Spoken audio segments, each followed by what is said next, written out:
The slides were dry and cracked, their plastic skins peeling away like the scales of a dead serpent.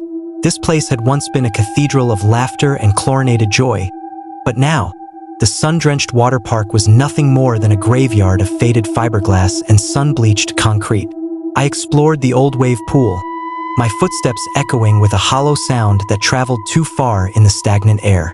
The massive concrete basin was an empty canyon, its floor littered with the desiccated remains of summer, rotting flip-flops and the brittle bones of birds that had mistaken this trap for a sanctuary. At the deep end, where the shadows pooled into a thick indigo, a single water jet bubbled. It was a rhythmic, wet sound that shouldn't have existed in a place where the power had been cut for a decade. It spewed dark, clumpy water that looked like congealed silt. The substance spilled over the grate, smelling of ancient salt and something metallic, like old blood. It didn't drain. It just sat there, a growing stain of impossible life in a dead zone. A life buoy floated in the center of the shallow puddle. It was a bright, synthetic orange that stood out like a wound against the gray concrete. It was spinning slowly, caught in a current that had no business being there. Around and around it went, a lazy, hypnotic circle.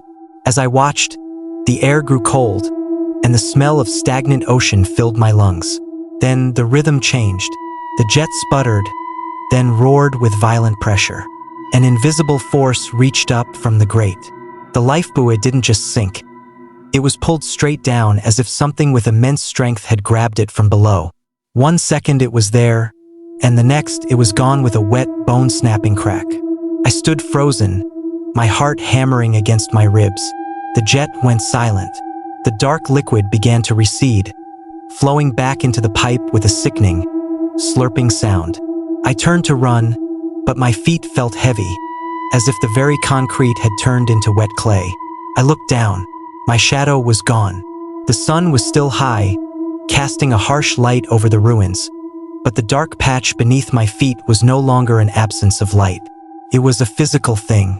The dark silt was rising through the cracks in the concrete, wrapping around my ankles like cold, wet fingers. It wasn't just water. It was a living shadow, an entity of the deep that had been waiting for the park to fall silent. I tried to scream, but the air in my throat felt thick and salty. The dark sludge climbed higher, numbing my skin with an arctic chill. From the depths of the wave pool's machinery came a low, vibrating growl. It was the sound of something waking up that hadn't fed since the gates were locked 10 years ago. "Help!" I gasped, but the word was swallowed by the sudden roar of the wave machine. Even without power, the massive metal plates at the far end of the pool began to heave. They moved with a slow, grinding groan, pushing a wall of dark, clumpy water toward me. It wasn't a wave of liquid. It was a wave of teeth and tangled, rotting kelp. I saw the lifebuoy again, shredded into orange confetti, floating on the crest of the black tide. I scrambled up the side of the pool, my fingernails tearing against the rough concrete. The shadow tendrils at my feet tightened, pulling me back. I looked into the drain of the water jet one last time. Deep within the pipe, a single massive eye opened. It was pale, milky, and pulsed with a hunger that mirrored the blinking of the sun. The wave hit. It didn't wash over me. It pulled me in. I felt the pressure of 1,000 fathoms crushing my chest as I was dragged down into the throat of the park. The last thing I saw was the sign above the entrance. "No lifeguard on duty." The water wasn't dark because of silt. It was composed of the shadows of everyone who had ever drowned here, woven together into a single suffocating mass.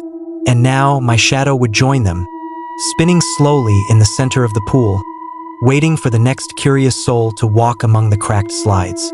Would you like me to help you draft a script for a third story, perhaps set in a haunted theater or a desolate subway station?